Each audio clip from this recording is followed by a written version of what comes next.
AI பற்றி பேசுகிறப்போ ஒரு disclaimer கொடுப்பாங்க. இட் கம்ஸ் டு ப்ரெடிக்ஷன்ஸ் அப்படிம்பாங்க. இப்போ ஏஜி அடுத்த லெவலுக்கு போகுது. ரீசனிங்.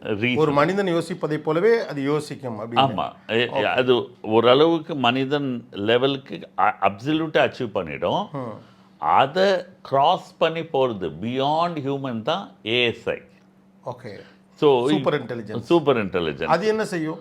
அது அதான் சொன்னேன், மனிதன் செய்ய முடியாத விஷயத்தையும் அது செய்யும்.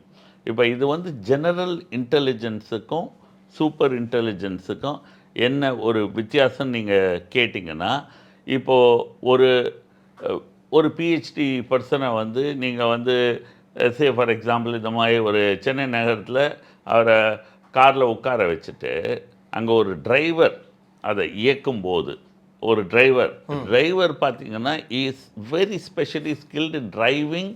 இப்போ இருக்கிற சென்னை டிராஃபிக்கில் எப்போ எங்கே பூந்து எந்த ரோட்டில் போய் வரணும்னு அந்த ஸ்கில் அவர் பிஹெச்டி இது இல்லை, அவர் துறையில் பிஹெச்டியாக இருக்கலாம்.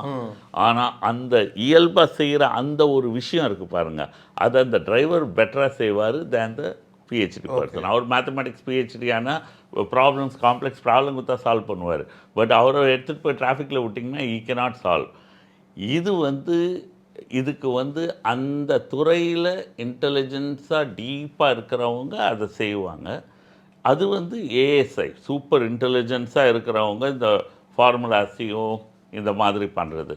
பட் ஜெனரல் இன்டெலிஜென்ஸ் இடம் பொருள் ஏற்ற மாதிரி அந்த திங்கிங். இப்போ நீங்கள் ஒரு கேள்வி என்னை கேட்கும்போது அதுக்கு நான் ரீசனிங் பண்ணி then I am thinking and able to answer.